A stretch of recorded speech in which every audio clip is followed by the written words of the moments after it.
Hello, everybody. It's your boy, Coach Vic, certified land investor here, back with you with Reid Kurtenbach and his wife, Hailie, basically telling us what you need to do if you're going to work with a funder.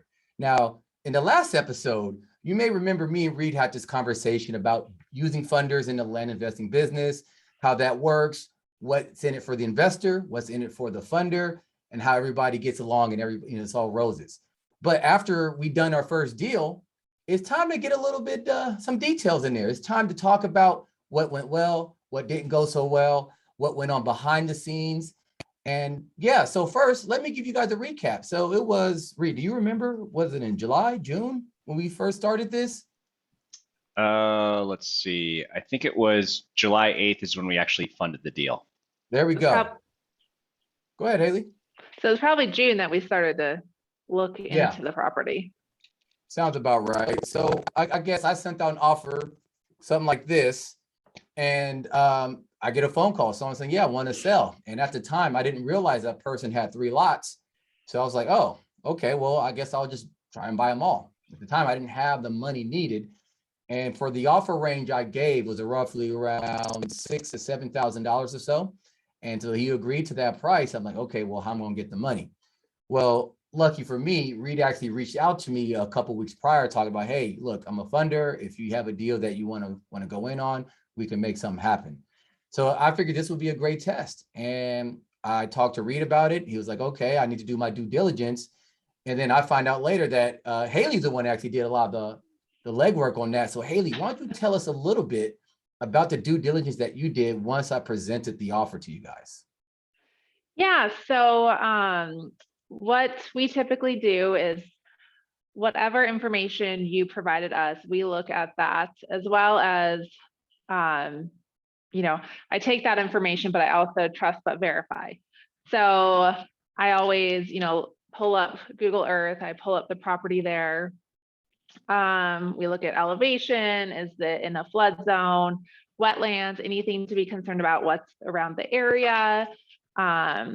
And I think specifically with this one, I remember there's 3 lots, so that's always a bit, are we going to sell them together? Are we going to sell them separate? How would that work? But yeah, so we look through all that information. I think we also, Reid, didn't we reach out to a broker, a realtor or 2? Yeah. We always try to get just someone with boots on the ground in that area to see what their thoughts are. And not only does that help us make a decision, but, more opinions and is always good even for the land investor. Absolutely. Absolutely. Yeah. So we take a look at everything you send and kind of do additional work. We have created, and we were putting together at the time, the spreadsheet, which I think, Reid, we're going to share, correct? Mm-hmm. So I know that we've shared it with. Can pull that up on the screen real quick. That would be great. So everybody watching can actually see what type of real due diligence a funder is going to go through to actually look at their deal. So hopefully you guys can see this, clearly, and it's not too small on your screens, whatever, but just kind of go over the high level overview of this spreadsheet and what it's trying to accomplish and what information that you're hoping it's going to give you once it's all filled out. Yeah. So I'm sure if anyone's looking at it, there's a lot of information and it probably catches people off guard. We do not fill all this out. If it's a really large property, a large number, we will do more of it. But basic information, purchase price, the street address, APN, that kind of stuff, that gets us to the property, that gets us to be able to actually locate it. We always like to know the acres. Some of the stuff does square feet. So sometimes I think we have a calculation that will calculate that. Elevation, we look at that again. So we try to fill all that out. If it's in a flood zone, the wetlands, zoning, that's important as well in some areas. And then let's see here. Obviously, if it has access, legal access, or any access. And then the utility info is in the next tab over. I don't fill any of that out. Is anybody feeling any of that out, or is that just a bonus? That is if it's a very large property, something that's gonna, we're doing a lot of money. But obviously, yes, we want to know if it has a well on it. We want to know, is there electricity to the property? Is it their septic? Has there been a perk test? All that stuff, which I think, Reid, don't we have on the first page, or did we put it all into this page? I think we have it on this one too. Yeah, so on here, we should. So while you're It's looking somewhere for on that, while you guys looking for that, is there any deal breakers that as you're doing this and you're filling this out and you see this, you're like, you know what, forget it. This guy's high on crack. We'll never work with this guy. No, I mean, everyone's a little bit different on what they send over. We really like to see what the actual land investor puts together and what they provide us. That shows how detailed someone is. But if you go to the financial info, because really what it comes down to is comp. So what comps are provided. I typically go on Zillow, I zoom into the property. I try to get comps right around the actual property. Absolutely. Because that, the closest we can get is the better. So we put all of our comps in here, and then this actually calculates everything to show us how, when it was sold, how many days on the market. That's a big one. If it's been on the market for 200 days or, and it only has 12 views, probably not somewhere that we're interested in. We like to see a lot of views in the past 30 days. We like to see activity in the area. How many views are you looking for in the past 30 days? We don't really have a number, but I saw 12 one time and I was like, that wasn't one that I was comfortable with. Obviously, depending on the purchase price, if we know it's going to sit on the market for a while, it might work. But that's something we like to be aware of ahead of time. Is it going to sit on the market? Are we going to price it right? So we want to price it to move it. Got it. Now, do you work with the investor to help fill in some, not necessarily the information in the spreadsheet, but using that spreadsheet, looking to help fill in the gaps of like, hey, we need this information, or have you thought about that piece of information, or, maybe even for pricing, or is it just like, we'll go what he says, and if we like it, we'll do it, and if we don't like it, we'll not do it? Yeah, so if we find some information that might be a little bit different than provided or something new, we will provide it to the land investor and just see what they think. If it's a broker's opinion, if the broker is thinking something completely different, we share that. We've had multiple different properties where we spoke with the land investor, we talked about renegotiating the price, and they go back to the seller and renegotiate down, and then the numbers work. Got it. So what I like about this spreadsheet is that it takes most, if not all, emotion out of the deal. It's not whether we feel something is going to work or not. It's we put in the numbers, we're looking at a couple of calculations, we're looking at the current market conditions, and we make a decision. Do I have that right? Yeah. Perfect. By the way, number one, I appreciate you guys using Zillow because that's something I talk about all the time. So, kudos for you. I guess you guys have been watching my live streams or something, or maybe it's just that telepathic energy that's going on, but awesome. Okay. So now we understand a little bit about how you guys come to your decision, whether you're going to fund a deal or not.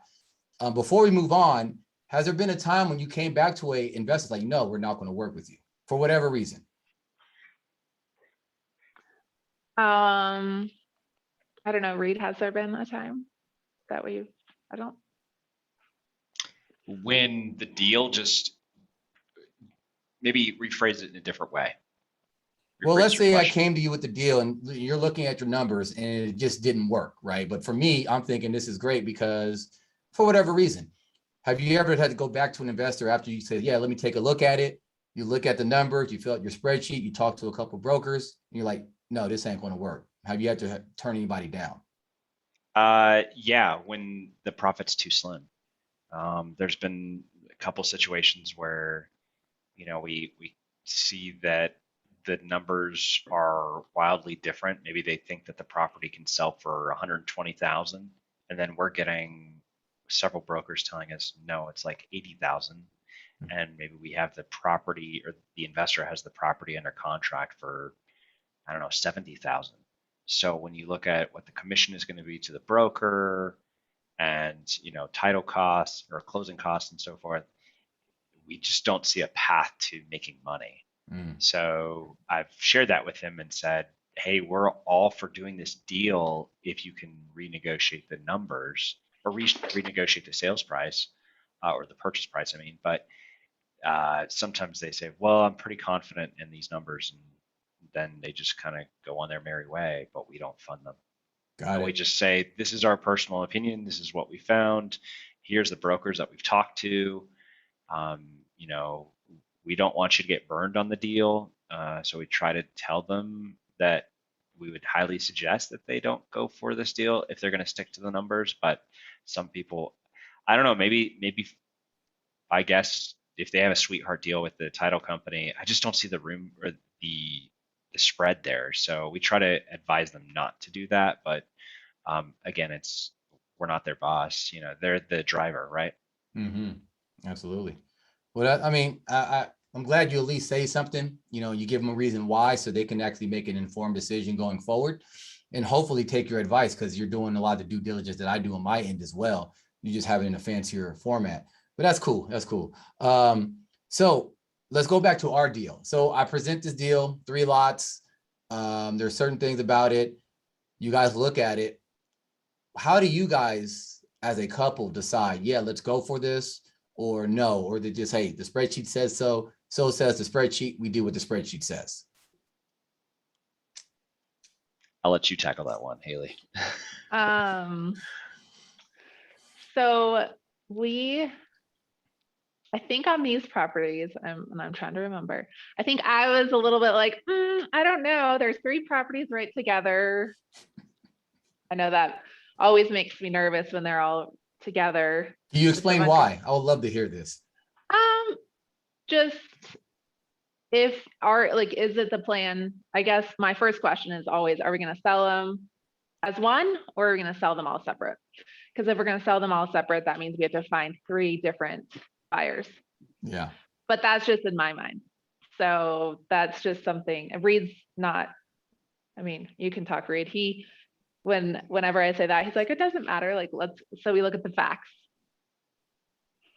Because that's off of emotion. So for me, I look at it, and I looked at the numbers, and when we talked to a couple brokers, I felt that it made sense. And I think at the time you had estimated that the sales price would be 65,000.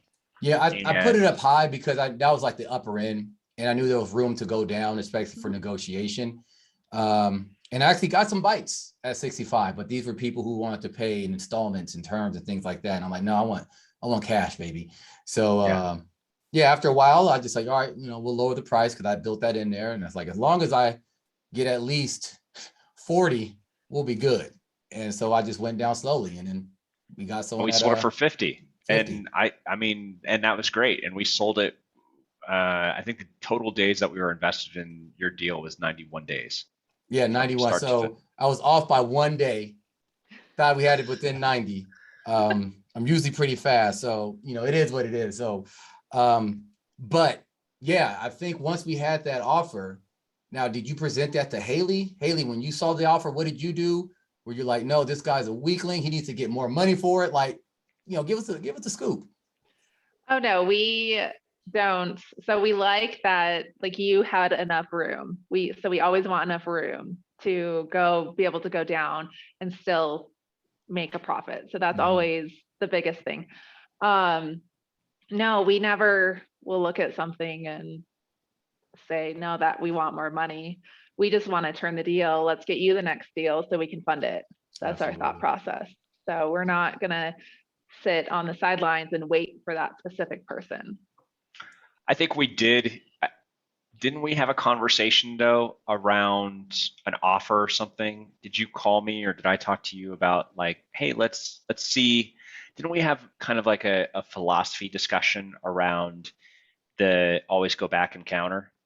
Me and you, or you and Hailie? You and I. Yeah, we sure did. Cause I was like, oh, look, we got 50. I think it's pretty good. It was a lot more than, than my bottom line. So what do you think? You're like, oh, we should negotiate. I'm like, all right. And like real talk, I didn't negotiate hard. Cause I'm like, I just want this deal done. Yeah. But like, I know in future, I can use my normal tactics, my normal psychology, my normal just moves, and it's going to work the way I expect it to. Because after we sold, I still get people calling me up for that lot. Different people. Some are more serious than others, but I'm still getting interest because I haven't taken that ad down. And it's not because I don't want to. I've actually been trying, but landwatch.com is kind of strange about how they do things. That's neither here nor there. So it just shows you that the research that we all did collectively worked very well, because people are still interested. They still want the property. Some people, were trying to do whatever they could to come up with the money and all that. So yeah, always negotiate, people. That's the bottom line. Always negotiate. And one thing that I'll just add is that when we did have that talk, I mean, I think I was pretty clear that, it was a suggestion, but it's your call. You're in the driver's seat. So you could have said, no, let's just take it. And I would have said, okay. I always I think when we talked, I always said, I always negotiate, just because, and whether it's a small thing or a big item, it's just something, because I don't want people to come back and think, oh, well, could I have gotten it for less? I just want them to, I don't know, it's just the psychology of it. Like when you go out and you make an offer on something and then someone immediately accepts it, it's almost like, I always think, at least, well, did I offer too much? Could I have gotten it for less? That's just at least how I think. So it was more around that stance. But I think and then just to get back to the deal, didn't we run into a few speed bumps with the title company or something? Oh, 100%. Number one, the title company was slow as hell. Number two, the seller, when we were first purchasing, he was slow, and like he wasn't getting phone calls from the title company. Actually, no, I take that back. They were trying to email his ass. I'm like, why are you emailing this dude? Call him up. Like, what the hell? So he's not getting their emails because it's probably going through to his spam folder. Even if he gets it, he doesn't recognize the email address or what's going on. He's expecting a phone call. He's like, I'm like, hey, they've been trying to contact you. What's going on? He's like, oh, well, maybe my phone has been, doing a spam blocker thing. I have it very aggressive, and I don't want to be bothered. But yeah, obviously I'll pick up the phone for them if I would have known. But as I said, they were emailing his ass. Like, why? Don't make any sense. And then when they did try to call him, it was, I don't know, back and forth, but whatever. Eventually they got it done. And then they realized something. And this is we're going on a tangent here, but you don't have to come with me, because I don't necessarily use title companies that often. Not that they're useless or anything like that. The speed really got me. It really irritated me, and they found the same thing that I found, except they have tools to do things faster. So you would think that because of what access they have to different tools and stuff, they can do things like, it'll take me 30, something that would take me an hour would take them 10 minutes, but whatever. But again, they were nice people. They hung in there. They handled it like professionals. They made sure everything went off without a hitch. It just took forever and a day.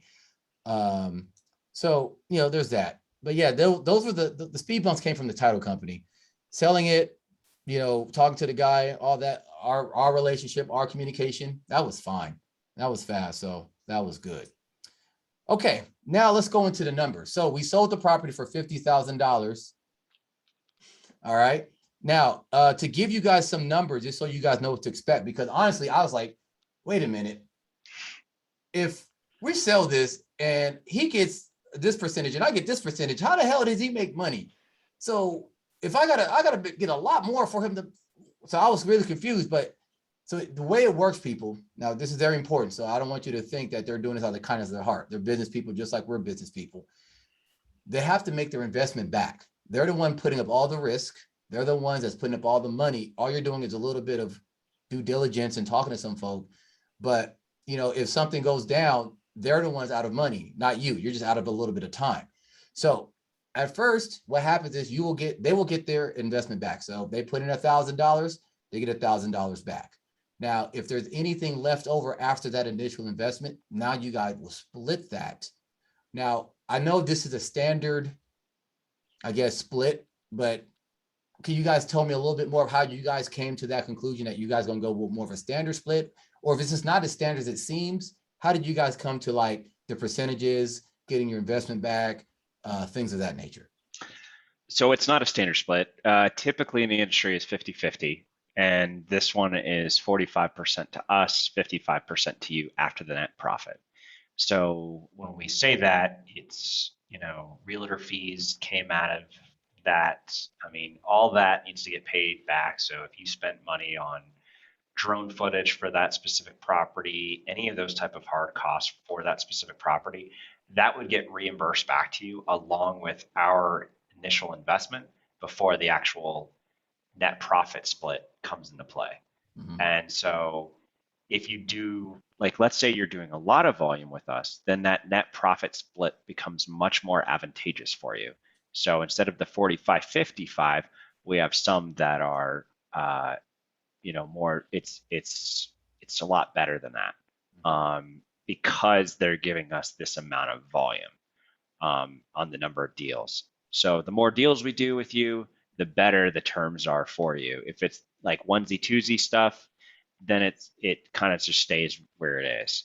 And of course, depending on the deal, we'll look at the percentage too in our relationship with you and others to say, okay, well, does it still make sense for us to do the deal if, let's say, it's like a 40-60 split where it's 40% to us, 60% to you, or maybe even higher than that.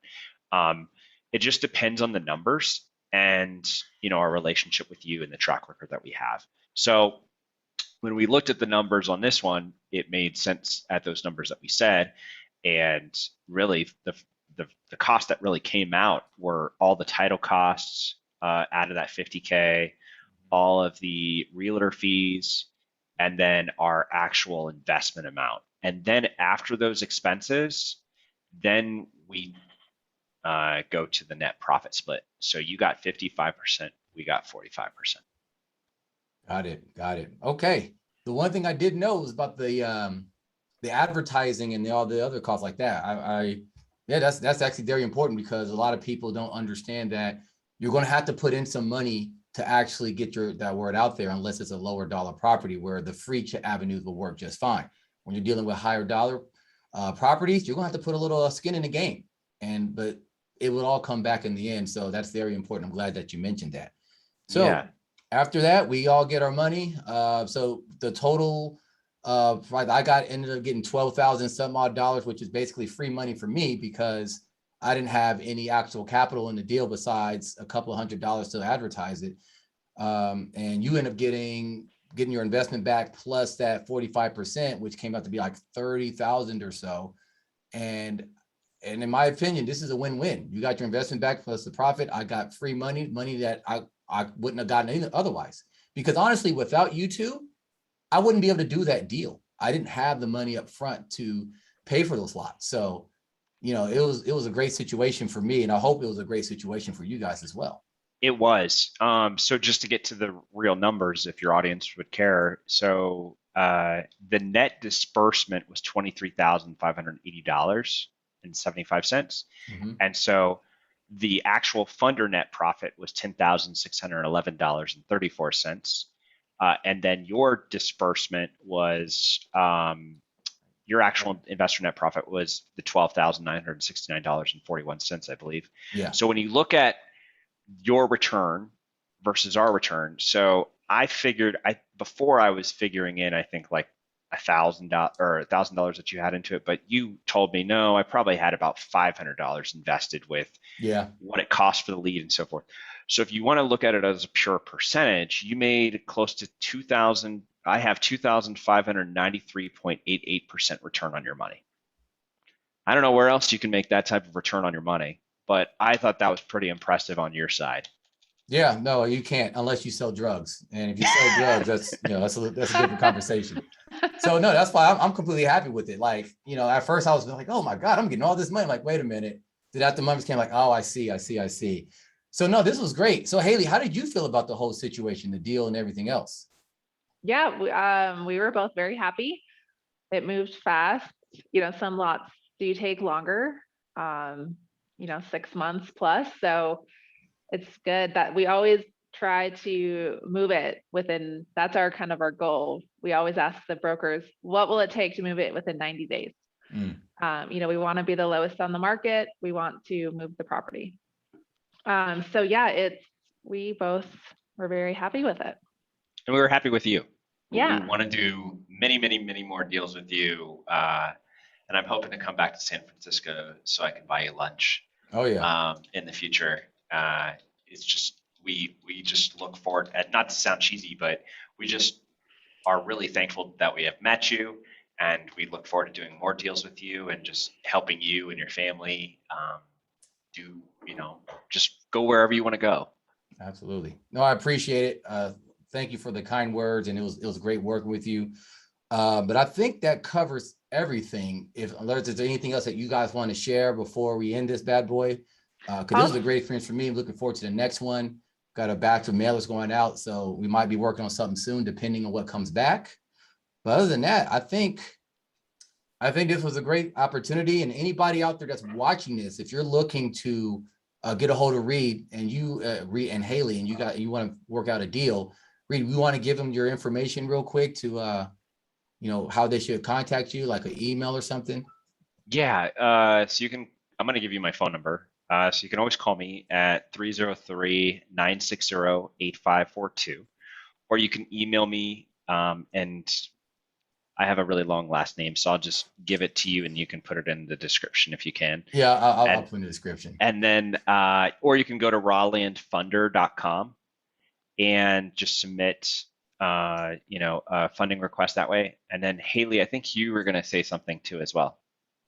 Yeah, I was just going to say one more thing. We also, as far as the profit splits, so we recently had one where the land investor really wanted to do this deal, but after talking to brokers, it wasn't enough, kind of in the middle. So we are doing like a 60, we get 60, they get 40. So we'll still get the deal. They'll still get it. It's just not as much of a spread because they want to still do it. Right. So they, you know, it at least gets us enough to be able to do the deal to make it worth our time, but they also still get the money. So there's still some deals that we do that aren't as big, you know, of spreads, and we can still make it work. That's good to know, because there's deals out there that no matter what, if people like you aren't there, they're not getting it. So I'd rather take a little bit of something than a whole lot of nothing.